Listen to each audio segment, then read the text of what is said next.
Chris? I haven't seen him lately on the thing. He's getting better.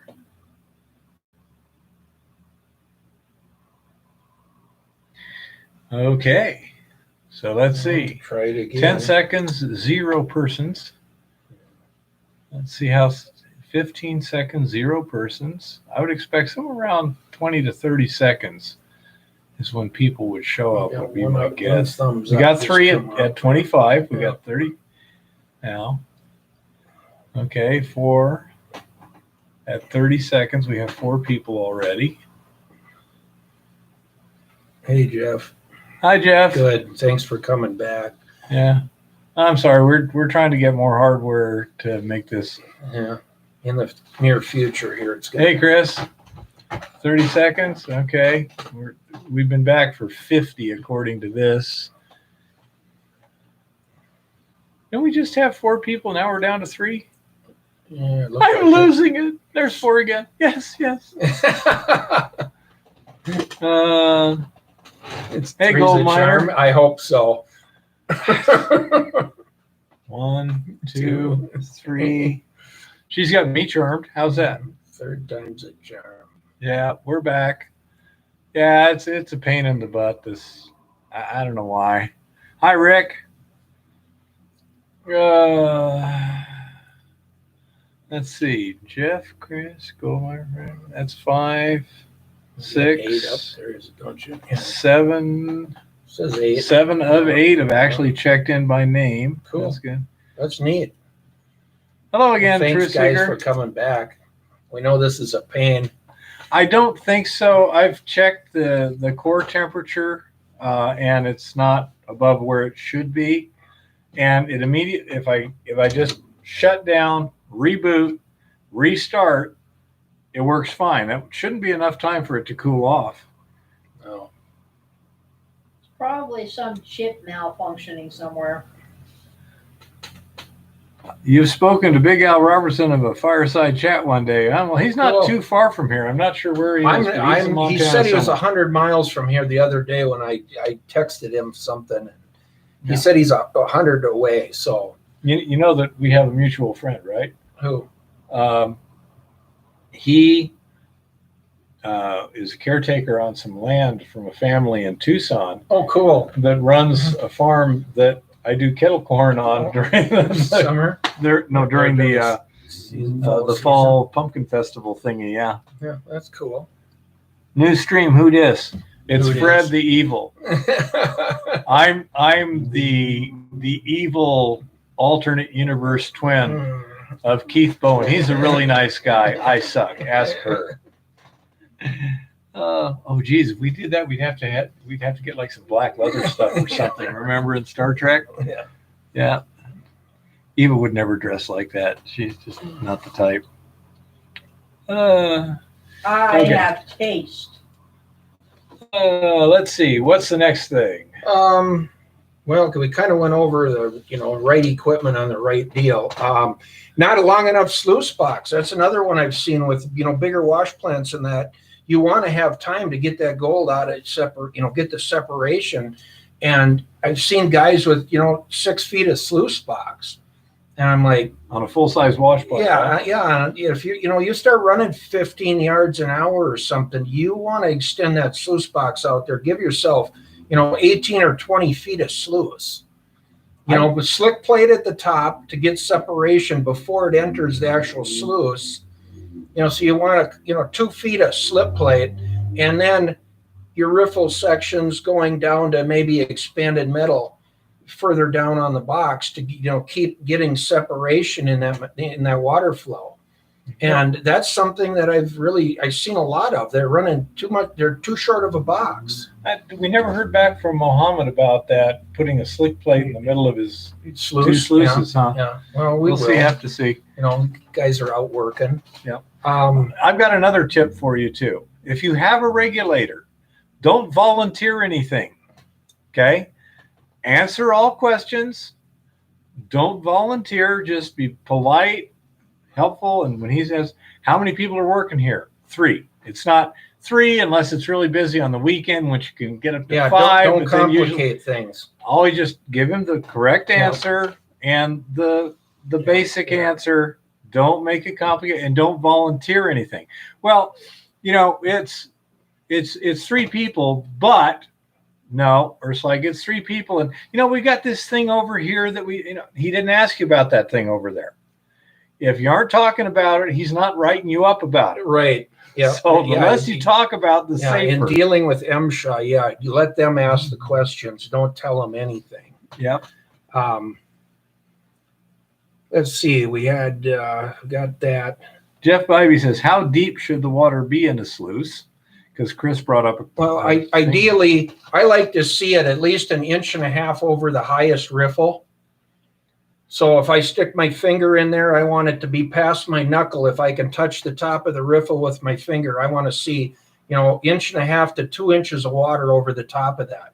The only other thing you got to worry about then is your sluice angle, because you don't want to get so much velocity on your sluice box that you're blowing gold either. But that kind of leads me to the next thing I was going to bring up is redundancy is your best friend. Go down and check the tailings. Say what? Check the tailings coming off the bottom of your sluice box. Check your washed rock, and then go occasionally down and actually just run a test out of the actual hole you're digging at. When we're moving a lot of yardage, that's something that gets skipped, is just taking a test of that material today just to see what's that test actually showing. Because if your values drop off somewhere when you're running big yardage, you want to know about it before your guys run all week, and then you find out about it on Friday. Like if you watch Gold Rush or something, you all of a sudden, well, we got 3/4 of an ounce, and it's like, well, gee, we only spent $35,000 this week. That doesn't work. I mean, that's where testing and knowing the deposit you're working in and being able to identify it, which leads to the next thing I wanted to bring up. What do you got for questions first, Keith? Well, Chris says, in a case where you've got too low a velocity, you will also be getting poor recovery because your beds are not fluidizing. Exactly, but that's where you need to find that happy medium. And that's a learning curve in itself, because it depends on the material and the viscosity of the material you're running through.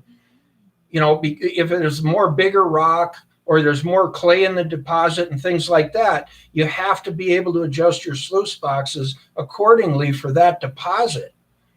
But that's true. If you get back too easy, you're plugging your box. So your recoveries go down again. Your recovery goes down. Now, Terry says, and keep the butt end of the sluice out of the water.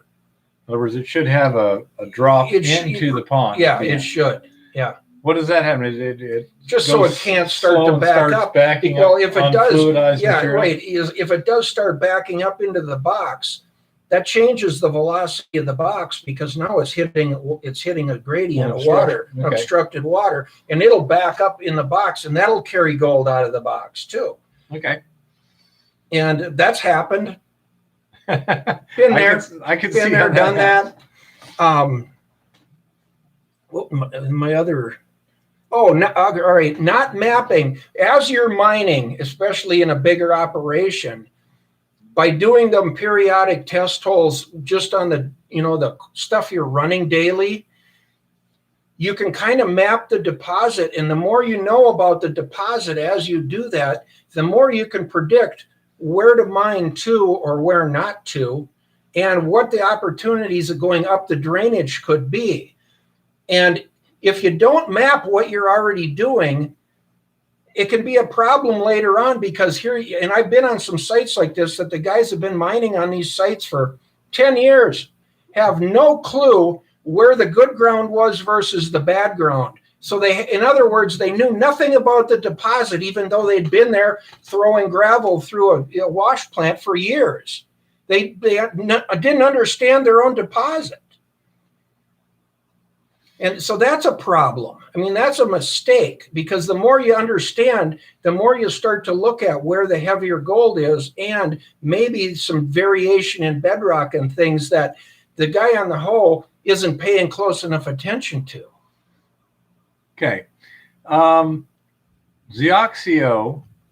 has a theory that if you could engineer a sluice with air bubbler under it, that it could break up the fluid flow and precipitate material better. I'm not so sure on that, because you're going to essentially decrease the velocity, but also the mass of the water. And so it's not going to be pushing as effectively. I don't know. I have a study that was just on sluice boxes that was done, I believe, in British Columbia back in the 80s. And I'll find that information. We'll get it posted here. But they irradiated some gold. And they went to a couple different operations, and they threw the gold in the sluice box. And then when they did the cleanup, they could use a Geiger counter to find the pieces of gold they put in the sluice box. And they tried different riffle setups and all kinds of really cool. It was really, really good testing for recovery. And it was amazing how many mines some of that gold got out of their sluice box. And it never should have. But, they were able to recover it with the Geiger counter, just dig that material up and rerun it. But they were working with, flow, the hydrodynamics of the sluice and different angles and why things happen the way they did. It's a really, really good, it's about a 20-page report, but it's really, really thorough on sluice boxes. So we'll get that posted up here on the site here this week. Old Dirty Goat Mining says, in ground with a lot of clay content, I assume a little bit more water is better. Oh, yeah, definitely. Okay. And, Bryson and I have talked about that before, is that in clean water, you need to pull the stuff that's coming into your plant. It has to be clean water, because the minute you get that viscosity change in water, you can float, especially the fine gold. You're going to float it. You're going to send it out. I mean, he's mining close to source, high on a mountain, so there's a good chance of there's not as much fine gold there as there is heavy. Would you also tend to add more surfactant of any kind, or leave that the same? Or legally, you can't run any surfactant. See, it's like a dredge. The minute you add a chemical, you got a problem. So you can't, you can't do it, basically. Mm-hmm. Not as the law is. I hate it when they do that. Like I said, redundantly test, and not only that, when you test periodically, if you go ahead a day or two and test ahead of what you're mining, in yardage, you may be able to limit your overburden. If you could take another foot out of your overburden instead of that going to the plant, that, in a way that actually increases the value of the gravel you're running, because you're not spending money on that extra foot of gravel you're running or rock. So really occasionally trying to re-identify the pay zone to limit the amount of overburden you're sending back to your plant to run is, in a way, it's high grading the deposit a little bit.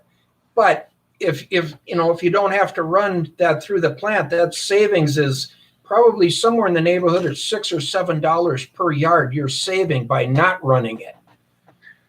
We still got some people talking about the clay. One person says best thing for clay is to break it up as much as you can before it reaches the sluice. Another one says, or maybe dry out the clay material. Or it could be a trommel to break it up. And if it's too sticky, slacking it, piling it, leaving it for even a season and coming back next year and we're actually running it.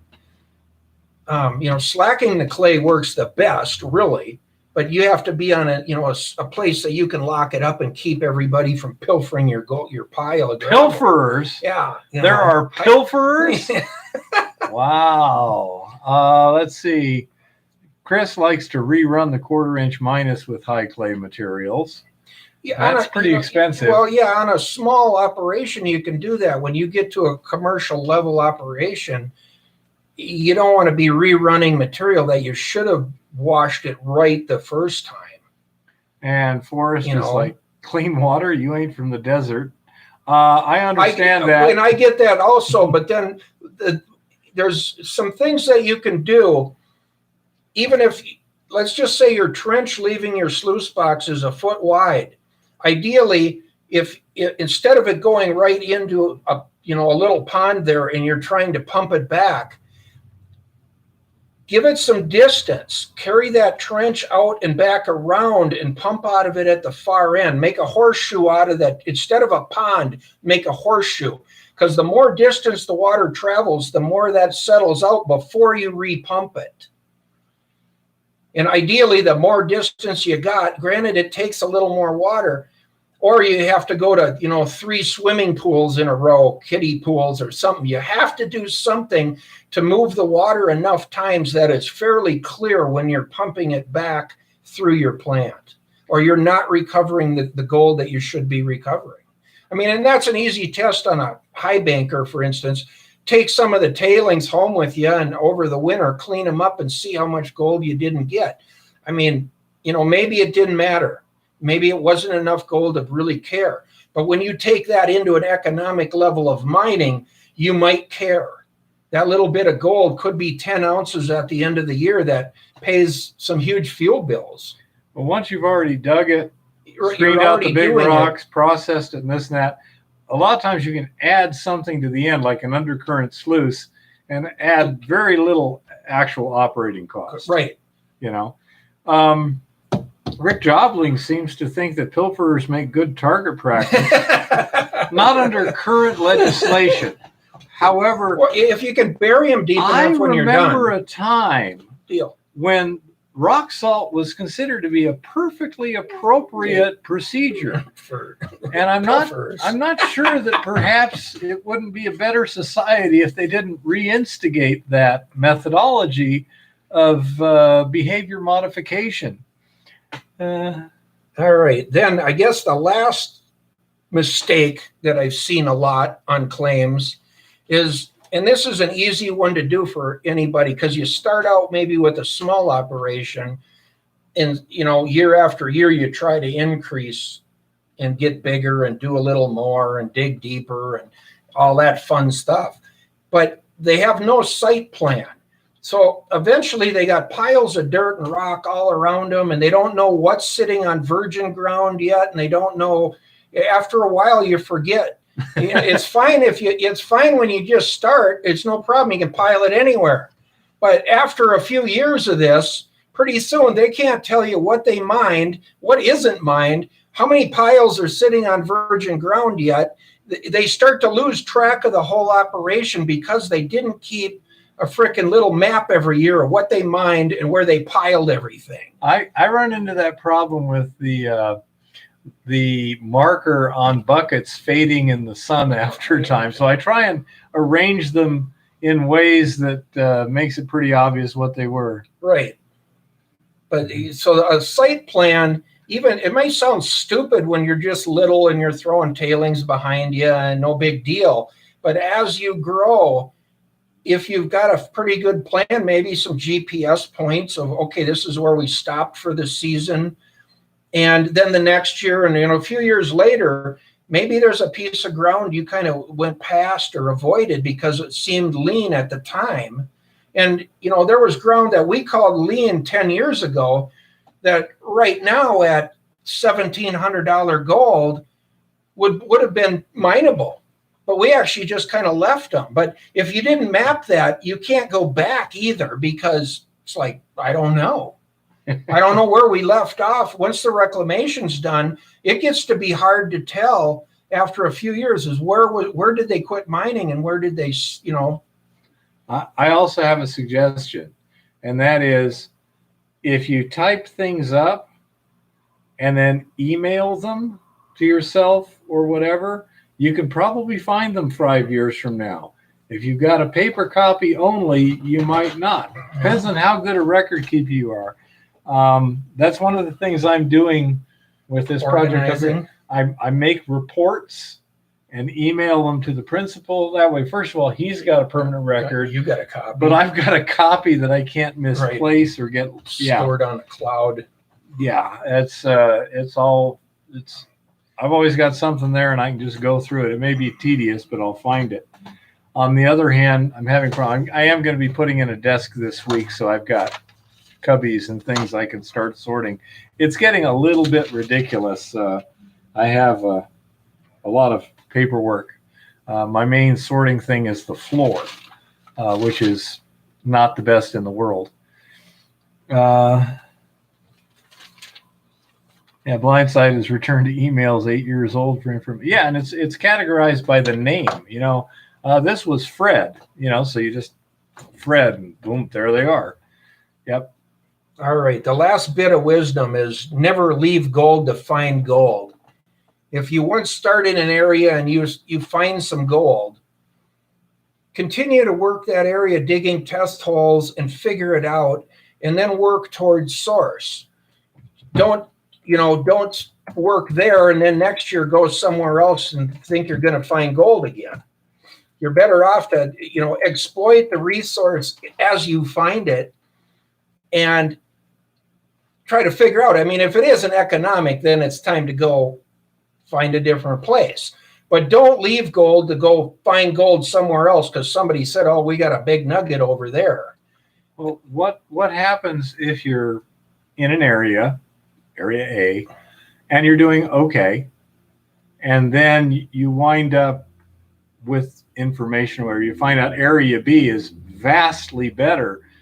I would think that parallel tracking, where, for example, you might take one worker and have him go over there and start doing test holes or whatever. Right. Start the process on permitting and, assembling that so that, and if it does reach that point where, hey man, we could do, them holes are coming up good. We could do way better over there. Well, then put this property to bed for now and keep it in the file. You can come back and mine it later, especially like now. A few years later, all of a sudden the gold price is quite a bit higher. Some of the things that were kind of marginal, a number of years ago right now are actually pretty profitable little pieces of ground. And this is one of the first times in a long time that it's been like that. Yeah, I'd say it's interesting. One additional complexity you have with hard rock that you don't have as much of with placer is the difficulty of extracting the gold from the matrix. It's an entirely different world down at Ryan's mine versus Montana B here. Yeah. And so one of the things, if we find another prospect that's a lot easier to recover the gold from, we may very well switch our focus to that. And that's understandable. Now. And that's a business decision you have to make. But, a lot of these guys will go to one area one weekend and another area another weekend. And they're spending so much time chasing that they never learn an area to understand why is the gold there and where did it come from? And what are my chances if I moved up the drainage and went over there to that left side that I wouldn't get into some really, really good gold?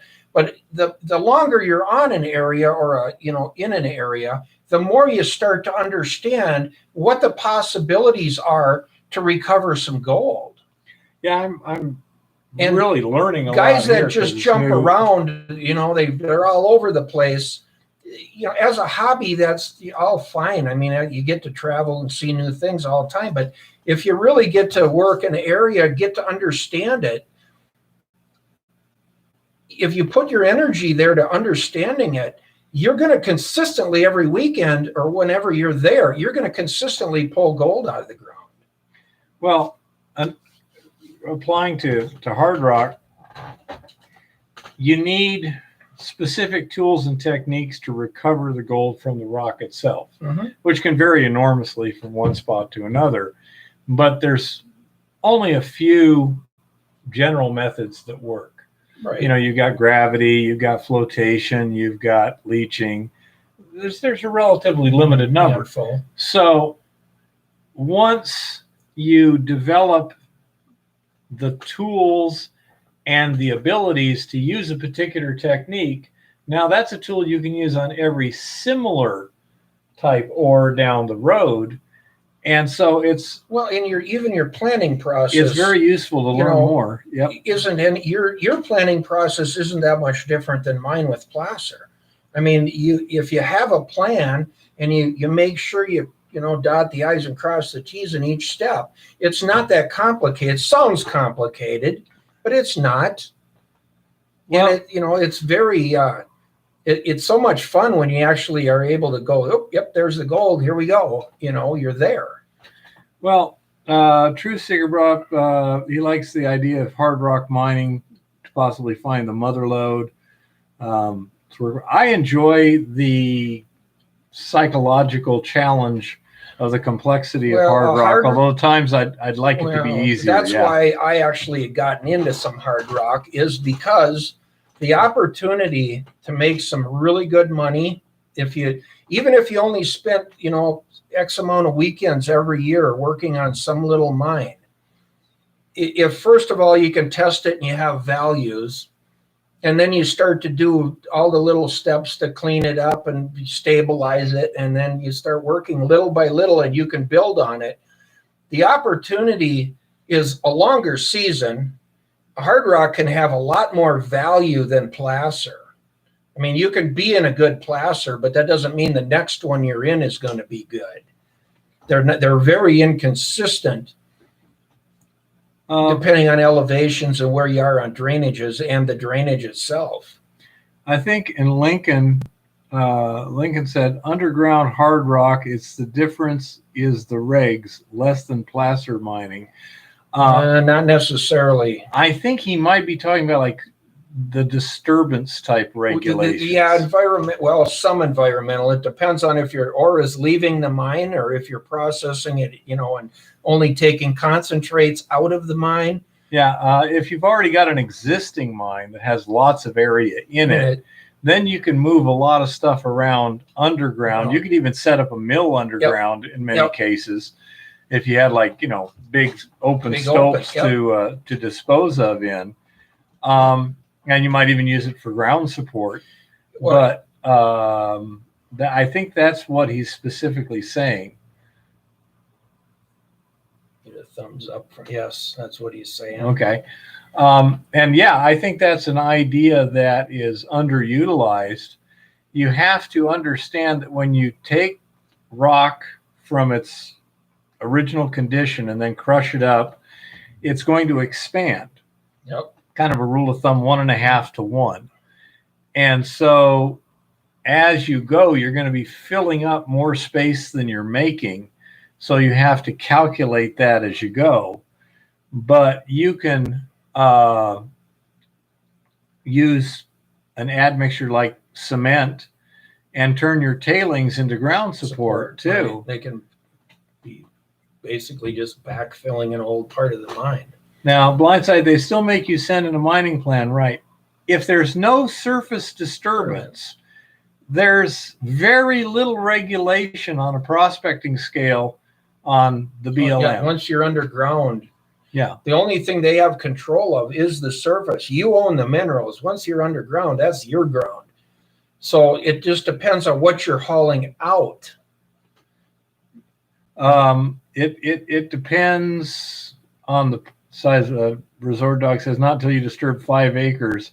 That's not the case in many jurisdictions. No, and it depends on the ore. What's in the rock you're hauling out?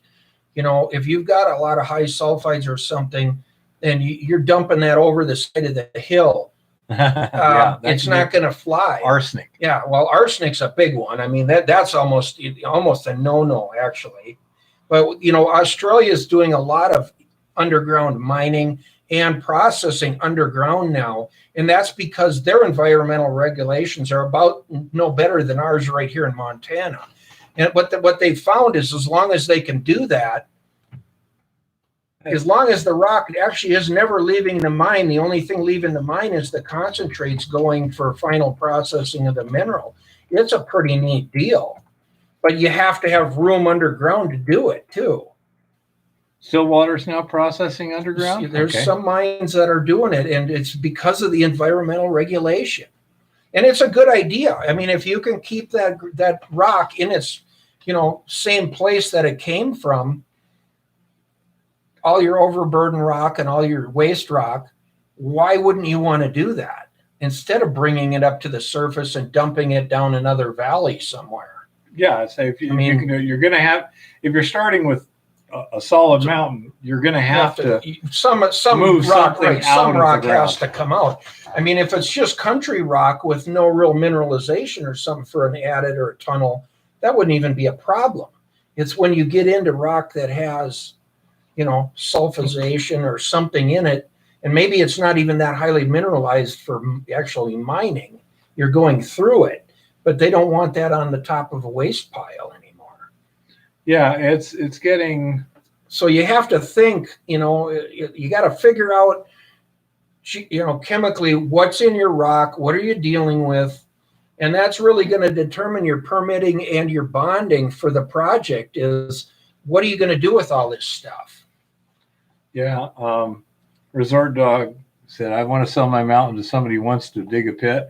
I recall a certain situation back east where it was a coal mining situation. They wanted to take the top off a mountain, mine the coal seam, and the guy was perfectly happy with them, throwing the top of the mountain on the side of the mountain, making a nice big flat area that he could turn into a farm or something. Not legal, Yeah. Yeah.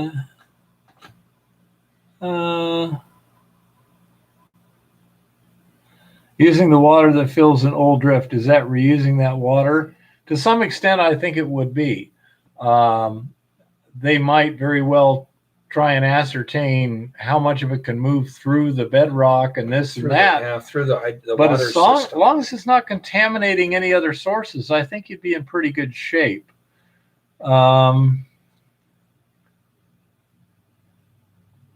Blindside just wants to purchase an old mining ghost town and live there. There's Panamint Valley. What was the name of that one? What was the name of that? Ballarat. Yeah, Was that still for sale? We knew a couple guys that were there, and they seemed to have fun. It was just two guys, but yeah, that was. They were living there, and they had a sign that said Ballarat Free Zone. It's a constitutional zone in California. Great place. Ghost towns go for sale quite a lot. A great place if it wasn't in California. No super questions right now. People are just talking about ghost towns, patented claims, things like. If you want patented claims, come to Jefferson County, Montana. Oh my God! A lot of them are getting houses built on them now, and they're good mines. What is it, my little one? Well, if you manage to get a hold of a patented claim, then who do you have to get regulated by? Is it just your state Department of Environmental Quality or what? Yep, probably. Yep. It depends. In California, it's probably 27,000 different agencies. Here up here, it's mainly just the Department of Environmental Quality, DEQ. So a state like this would be a good state to get a patented mining claim. And this is fairly pro mining, short of right now what's happening, federally. I don't know, but I mean, Montana's been pretty pro mining. Most of these counties around here understand it. That's why everybody built here to begin with. It was the mines. Yeah, so some of these patented claims might be a good idea there. Huh. They apparently have a Ballarat in Australia, too. It's about 100 miles west of Bendigo, according to Rick. That's cool. Yeah. Too bad they got spiders.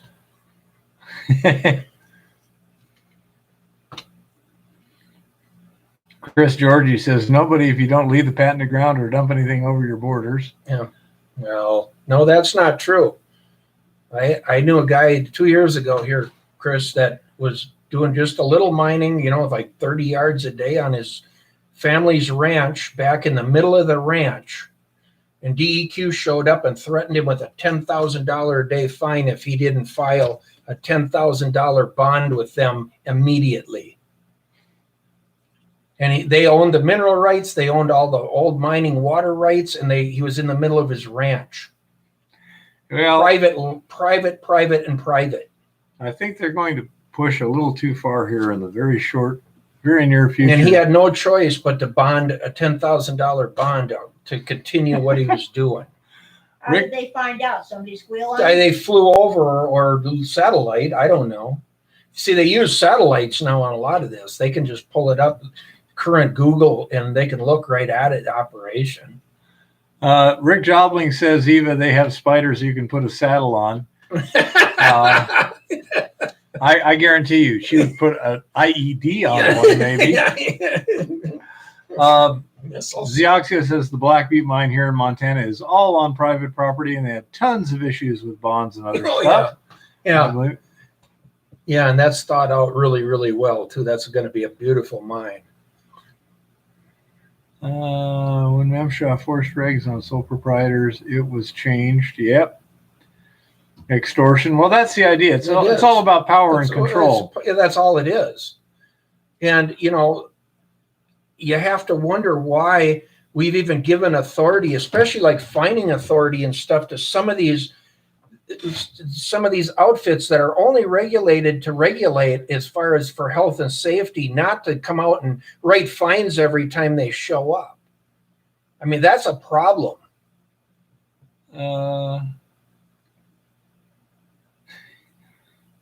I won't tell her, Zioxia. Take a strong interest in policing your local government. Yeah, definitely. I mean, guys, if you can join them, mining areas and get them back, consolidated again, historic mining districts.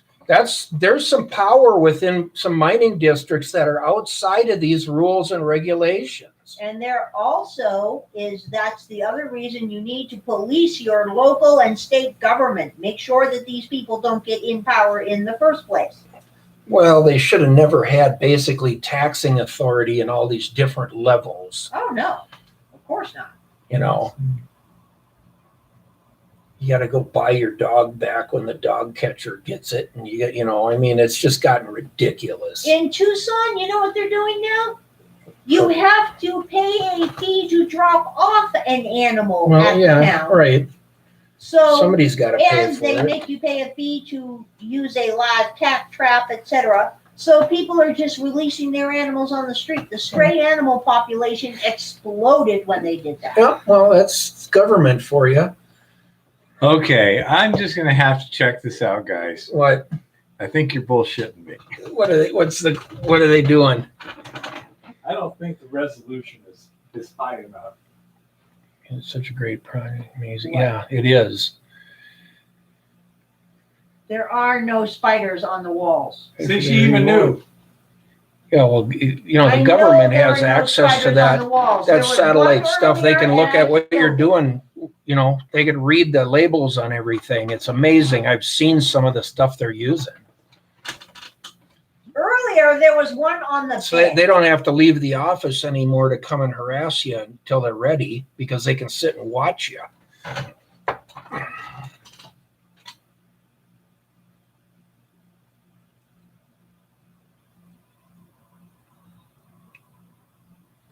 Uh-huh.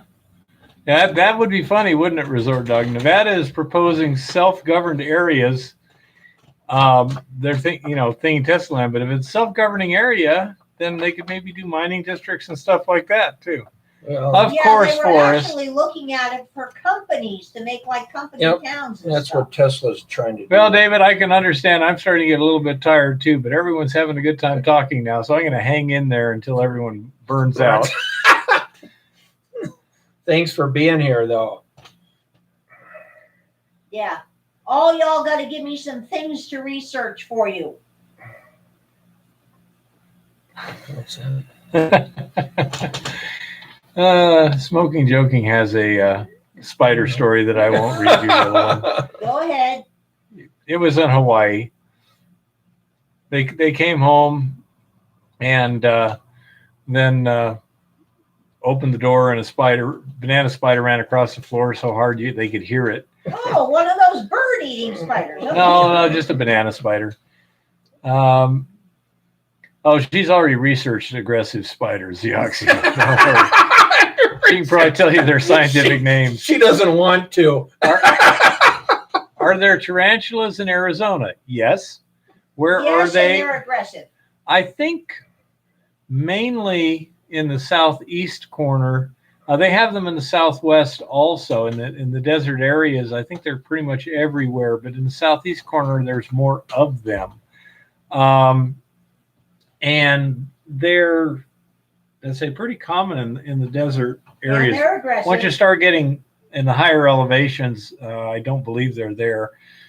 They're not loads of them. They don't like to go into homes and stuff. We do have a brown spider that's slightly toxic, and we brown have recluses. no, we don't have brown recluses. We have brown spiders. They're a close relative of the brown recluse. And we also have the black widows. Those are toxic. The tarantula itself is a very mild toxin. Your major danger from getting bit is infection. They don't clean their fangs. They're usually pretty mild-mannered. I've picked them up a number of times, and it's, you don't just grab them. You just put your hand in front and then just let them walk up on it. And it's not a problem. And I'm Yeah, good. Bear's an idiot. I'm good. yeah, no problem. Now, a big desert hairy scorpion, that looks really awesome on your hand. I'll take the grizzly bears and the mountain lions. And Yeah, I'll take the grizzlies and the mountain lions too. I don't know. They're not that predictable either, but Jeff Bybee says his friend's son-in-law spent 6 weeks staking lithium claims in Nevada a few months ago.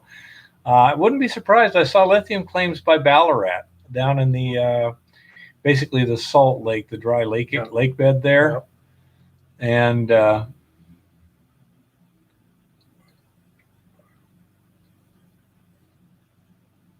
yeah, I'm not sure what's going to happen with the precious metals there, but it's interesting.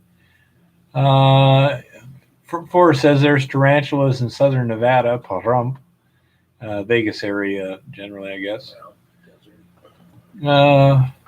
Are any of the scorpions toxic? They're all toxic. They're not necessarily dangerous. The little clear ones are the worst.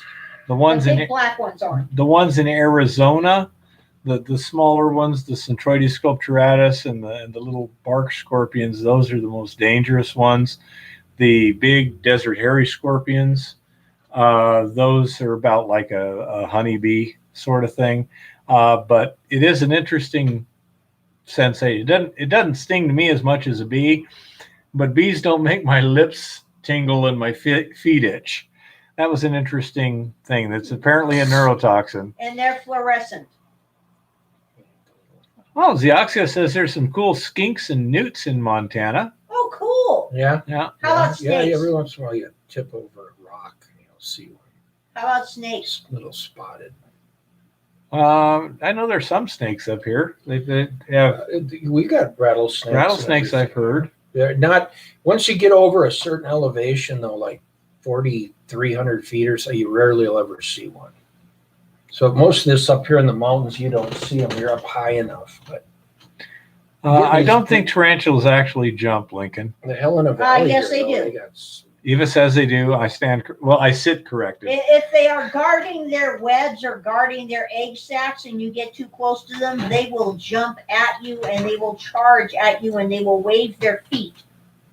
They're 8-legged freaking horrors that should go away.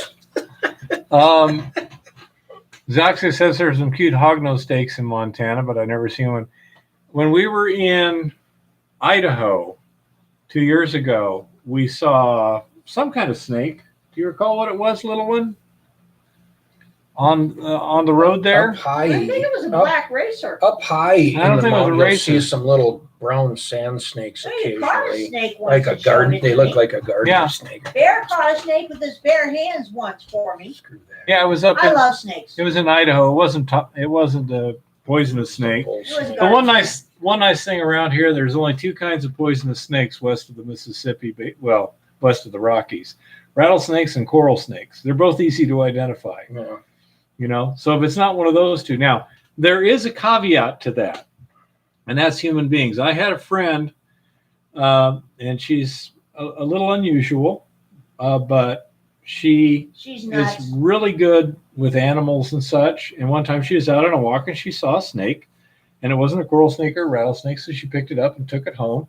She'd never seen that particular kind of snake before, so she kept it and called a friend of hers who was a herpetologist, reptile expert, to come identify it. And when he showed up, he goes, "You handled that?" She goes, "Yeah." Says, "Wow, you're lucky. That's not from around here. That's a crite." Those are called two-step snakes in Southeast Asia. You know? Those are doing there.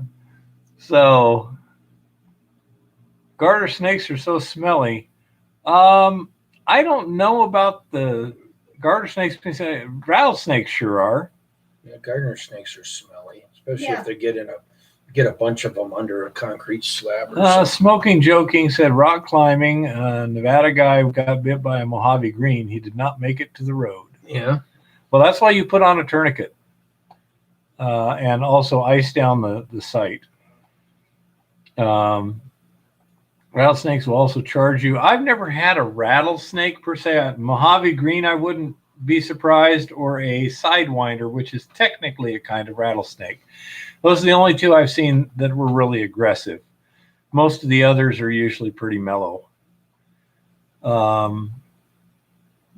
Anything that can kill you, you need to be careful with. Yeah. That's for sure.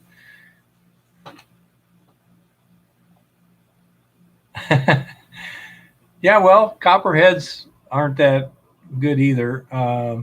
Anti-venom is probably expensive. It's also probably perishable, so it's unlikely you can take it with you. And it's not like Quick Clot or whatever. Zeoxio either trying to get away from me or trying to hide from me.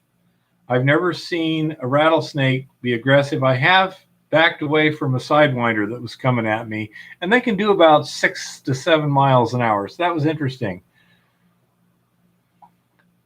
Oh, Terry. Eva says she likes snakes. He thinks that goes back to your Adam and Eva days. Probably. I was young then. I was young then. I'm middle-aged now. Yeah, Zeoxio, I can understand that. I hope there were small rocks. It's pretty easy to kill a rattlesnake or injure it. Oklahoma City, I don't know if I want to shoot it on the porch. My favorite anti-snake device is a shovel. It works pretty well unless it's coarse rock. If it's coarse rock, they'll, by natural gravity and tendency, they'll tend to be between the rocks, and it can be hard with a shovel. I've got a video, the 10 dangerous things in old mines. You can see me do that. It was annoying. There was 4 rattlesnakes at once under one piece of tin. And that's the most crap I get on any video. Why'd you kill the poor snakes? 4 rattlesnakes, little drift. Why do you think? And geez, because there's plenty more out there where those came from. Yeah. Let's see a snake beat a 12 gauge pump. Well, underground, a 12 gauge pump has certain negatives. The boom. I'm sure it just wanted to hide Zeoxio. There were 4 of them. We harvested them. Dinner. 12 gauge shot works. Even just a revolver with shot shells works just fine. Bird shot. That's works great on rattlesnakes. Like my 44 Magnum, I used to carry shot shells for rattlesnakes. My 45, that's what I carried in North Dakota and stuff, because you could just, it's just bird shot, but it'd take a snake out, get a nice little pattern. Stephen B. said not inherently dangerous, but meeting a 4-foot black water snake while swimming is not the most pleasant experience. No. Fortunately, he decided to say hi to his sister instead of him. Just a bull snake, big black bull snake. Yeah, I think there's something called a black snake or an indigo snake over back east. I like snakes. There's some bull snakes in eastern Montana and into North Dakota. Oh, okay. Yeah, I understand. I can understand using a stick to just get it to rattle. It doesn't take too much. A lot of them don't rattle anymore, though. Huh. Yeah, Smoking Joking says that snakes taste just like bald eagle if you salt it enough. Agreed. I would not eat a bald eagle. They're not kosher. I'm going to have to see what the regs are in terms of hunting here once I'm a resident. I've got a 12 gauge, and I'd like to see about goose for dinner. There seems to be a crap load of them out there. Shortage of geese here. Jeez. A lot of grouse when you're up in the mountains too. I never had one of those. I'd Grouse are good. be happy to try that. Probably better than rainbow trout. Yeah, a lot better than rainbow trout. Well, freshwater fish are I will inferior. figure out how to catch them yet. I'm Freshwater learning. fish are inferior to saltwater fish. Yes, I agree. I'm dialing in the local fishing. It'll be a little bit. Forrest, that is not correct. At close range, it's easier to point and shoot, but at longer range, if you want to hit that dove flying at 40 miles an hour, 40 yards away, you have to aim and fire properly.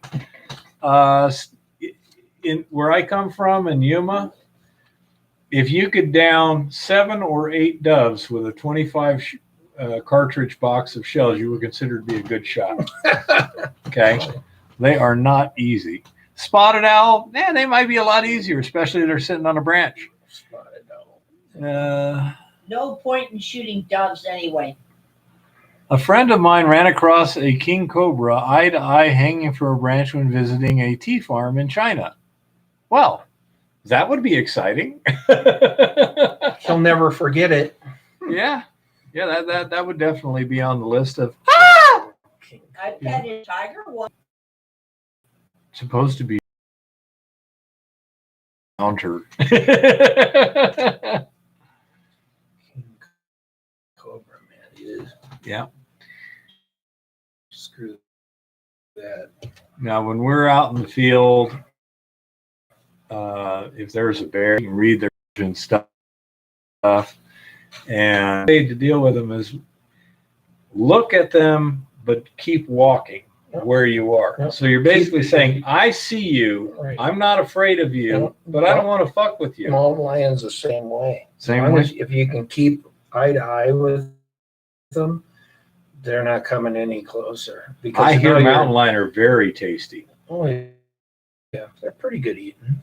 Is it exceptionally good? Have Or you just- ever had ostrich or anything else? No ostrich. Had a lot of weird things. There's a lot of game ostriches running around southern area. Todd Burns. Yeah, but they're not exactly open season on them. I guess He I would get take annoyed. I would take mountain lion probably over a lion. It's pretty good, actually. I was surprised. Yeah, my brother hasn't tried it himself, but he's talked to people who have. Season's still open. Well, they need They've to gotten thin them 6 out. so far, right around here. The Blindside says, is anything going on here? I hope. No, I don't think so. I think he was just commenting. In Arizona, all the mountain lion range is chock full of mountain lions. There's no room for any more. So they were going to try and kill about 4 mountain lions in the foothills on the north side of Tucson there. And the environmentalists be easy. It's not so easy, even with dogs. It's not so easy, but Yeah. it can be done. And so they want